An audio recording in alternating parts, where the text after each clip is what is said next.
তুমি যে গাড়ি কিনছো আমাদেরকে যে ট্রিট দিচ্ছ না। মাজেদা কিনছো, তুমি আমার ট্রিট দিবা না? ভাই ওটা মাজেদা না, মাজদা।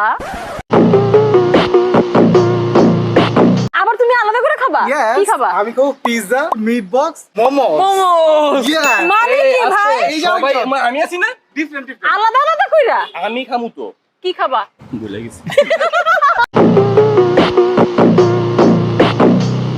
যা খাবে সব এখানে পাওয়া মানে যাবে। তুমি বলতে চাইছো একের মধ্যে সব আছে?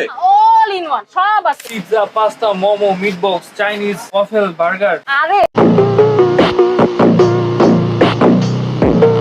আরে এখানে আবার সিঙ্গারাও আছে। সিঙ্গারা ভাই আছে? সিঙ্গারা দেন না আমাকে। সিঙ্গারা দেন। তোমরা কি জানো এত বড় পিজার প্রাইস কত? বলো এত তো। বড় মানে এটার কত সাইজ? যে যাই বলুক না কেন মানুষকে ট্রিট দিতে অনেক ভালো লাগে।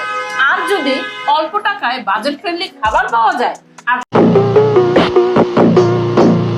তোর মধ্যে এই পিজা টিজার থেকে বেস্ট অপশন আর হইতেই পারে না, কারণ আপনি অনেক খাবার খাওয়াবেন বাট বিল দিতে হবে কম।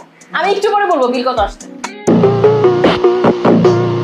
ওরা হচ্ছে ফ্রোজেন মোমো বিক্রি করে না, অর্ডার করার পরে ফ্রেশ বানায় দেন হচ্ছে ওটা সেল করে। আর যেহেতু এটা একেবারে রাস্তার পাশে সো দাঁড়ায় খাওয়া লাগতে পারে।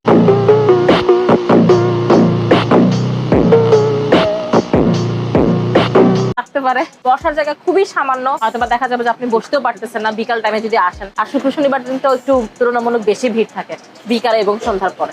পিজা টিজা দোকানের আমি অ্যাড্রেসটা বলে দিই। এইটা হচ্ছে উত্তরা 7 নম্বর সেক্টর 1 নম্বর খেতে পারেন। আর এরকম দুষ্টুদেরকে যদি চান ট্রিক দিতে এই জায়গা থেকে বেস্ট অপশন আর নাই। এত কিছু খাওয়ার পরে এদেরকে আবার আমার আইসক্রিম খাওয়ানো লাগবে। উফ, cheers. cheers, cheers. Bro cheers. হয় না তো, হয় আরে, না। আরে ও কি চাও cheers করে না। ওই জায়গা খাবে। Cheers ভাই, আস্তে cheers করো। আচ্ছা আমি আজকে বিদায় নিয়ে নিই। আপনারা